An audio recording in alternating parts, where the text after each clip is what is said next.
Keteguhan Nabi Nuh berdakwah selama 950 tahun. Keteguhan Nabi Nuh berdakwah selama 950 tahun. Kisah keteguhan Nabi Nuh dalam sejarah para nabi.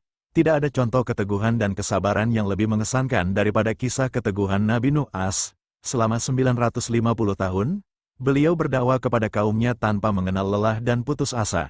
Meskipun respons yang diterima sangat mengecewakan. Kisah perjuangan panjang ini mengandung pelajaran luar biasa tentang kegigihan dalam menegakkan kebenaran. Dakwah yang tak kenal lelah. Allah SWT mengabadikan rentang waktu dakwah Nabi Nuh dalam Al-Quran.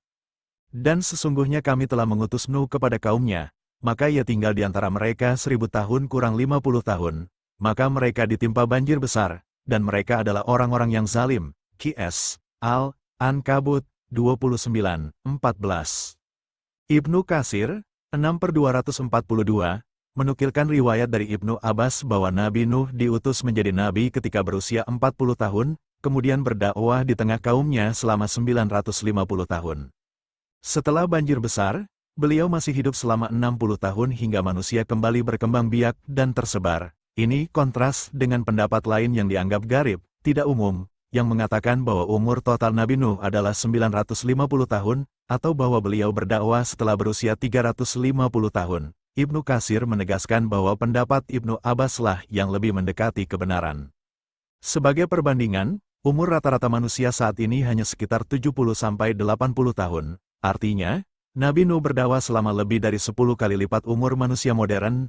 Menariknya, Al-Quran tidak menyebutkan bahwa Nabi Nuh pernah mengeluh atau merasa putus asa selama rentang waktu yang sangat panjang tersebut. Doa Nabi Nuh ketika berlayar di kapal yang diajarkan Allah. Strategi dakwah yang komprehensif. Nabi Nuh menggunakan berbagai metode dalam dakwahnya, sebagaimana dijelaskan dalam Al-Quran. Nuh berkata, "Ya Tuhanku, sesungguhnya aku telah menyeru kaumku malam dan siang. Maka seruanku itu hanyalah menambah mereka lari dari kebenaran, dan sesungguhnya setiap kali aku menyeru mereka kepada iman, agar engkau mengampuni mereka, mereka memasukkan jari mereka ke dalam telinganya dan menutupkan bajunya ke mukanya, dan mereka tetap mengingkari dan menyombongkan diri dengan sangat." Qs. Nuh 71, 5-7. Al-Maraghi 29/82-83 menjelaskan bahwa Nabi Nuh mengadukan kepada Allah bagaimana ia telah bersungguh-sungguh menyeru kaumnya siang dan malam tanpa henti, menjalankan perintah Allah dengan tekun. Namun, setiap kali beliau mengajak mereka untuk mendekati kebenaran, mereka justru lari menjauh dan berpaling. Ayat ini juga menggambarkan sikap keras kepala kaumnya dengan 3 tindakan penolakan, yaitu menutup telinga dengan jari-jari agar tidak mendengar, menutupi diri dengan pakaian agar tidak melihat, dan bersikeras dalam kekafiran dengan sikap sombong yang berlebihan. Mereka melakukan ini setiap kali Nabi Nuh mengajak mereka untuk beriman kepada Allah yang Maha Esa. Al-Maraghi menguraikan bahwa Nabi Nuh menggunakan 3 pendekatan utama dalam dakwahnya. Memulai dengan nasihat secara rahasia, secara personal. Menyeru secara terang-terangan, di depan umum. Menggabungkan antara seruan terang-terangan dan sembunyi-sembunyi.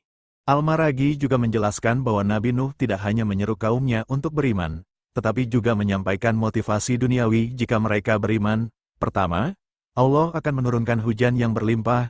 Kedua, Allah akan menambah harta benda mereka. Dan ketiga, Allah akan memperbanyak keturunan mereka. Strategi komprehensif ini menunjukkan keinginan kuat Nabi Nuh untuk menyelamatkan kaumnya.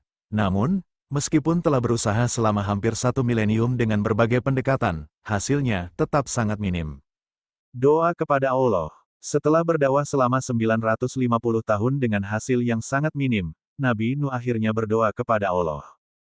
Nuh berkata, "Ya Tuhanku, janganlah engkau biarkan seorang pun di antara orang-orang kafir itu tinggal di atas bumi. Sesungguhnya jika engkau biarkan mereka tinggal, niscaya mereka akan menyesatkan hamba-hambamu, dan mereka tidak akan melahirkan selain anak yang berbuat maksiat lagi sangat kafir." Qs. Nuh 71, 26-27. Ibnu Ashur 29/214 menjelaskan bahwa kalimat, "Sesungguhnya jika engkau biarkan mereka tinggal, niscaya mereka akan menyesatkan hamba-hambamu," merupakan alasan permintaan Nabi Nuh. Beliau khawatir mereka akan menyesatkan sebagian orang beriman dan akan melahirkan anak-anak yang tumbuh dalam kekafiran. Doa ini muncul setelah Allah mewahyukan kepada Nabi Nuh bahwa tidak akan ada lagi dari kaumnya yang beriman selain yang telah beriman. Ini adalah bukti bahwa Nabi Nuh tidak berdoa untuk kehancuran kaumnya kecuali setelah mengetahui dengan pasti, melalui wahyu dari Allah, bahwa tidak ada harapan lagi bagi mereka untuk beriman. Ibnu Ashur juga menyebutkan bahwa Nabi Nuh mengetahui bahwa kaumnya hanya akan melahirkan anak-anak yang fasik dan kafir berdasarkan pengalaman dan pengamatan beliau. Beliau menggunakan pernyataan, tidak akan melahirkan selain anak yang berbuat maksiat lagi sangat kafir, karena melihat bagaimana anak-anak tumbuh di lingkungan yang penuh dengan kekafiran dan penolakan terhadap kebenaran. Menurut Ibnu Ashur, fajir, fasik, berarti orang yang melakukan perbuatan buruk yang parah, sedangkan kafar adalah bentuk hiperbola dari kata kafir, artinya yang sangat kafir. Ibnu Ashur juga membahas apakah banjir tersebut menimpa seluruh bumi, atau hanya wilayah tempat kaum Nabi Nuh tinggal. Beliau menyebutkan bahwa ada kemungkinan manusia pada masa itu hanya terbatas pada kaum Nabi Nuh, meskipun juga mungkin tidak demikian. Berdasarkan kemungkinan-kemungkinan ini, bisa jadi banjir tersebut menutupi seluruh permukaan bumi, atau hanya mencakup wilayah besar tempat kaum Nabi Nuh tinggal.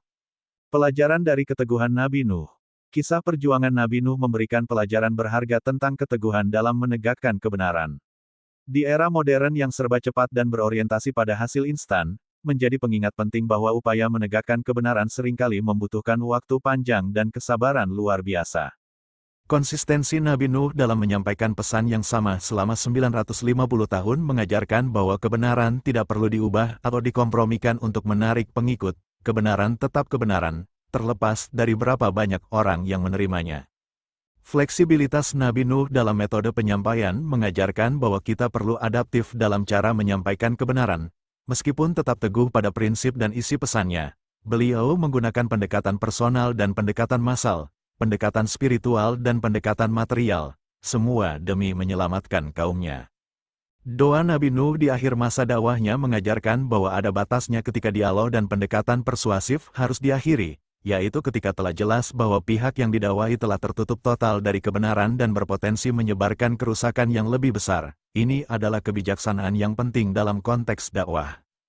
Keteguhan Nabi Nuh dalam berdakwah selama 950 tahun merupakan teladan tertinggi tentang kesabaran, kegigihan, dan ketabahan dalam menegakkan kebenaran. Perjuangan panjang Nabi Nuh mengingatkan kita bahwa menegakkan kebenaran bukan tentang kesuksesan instan atau pengakuan massal, melainkan tentang keteguhan hati dan kesetiaan pada prinsip.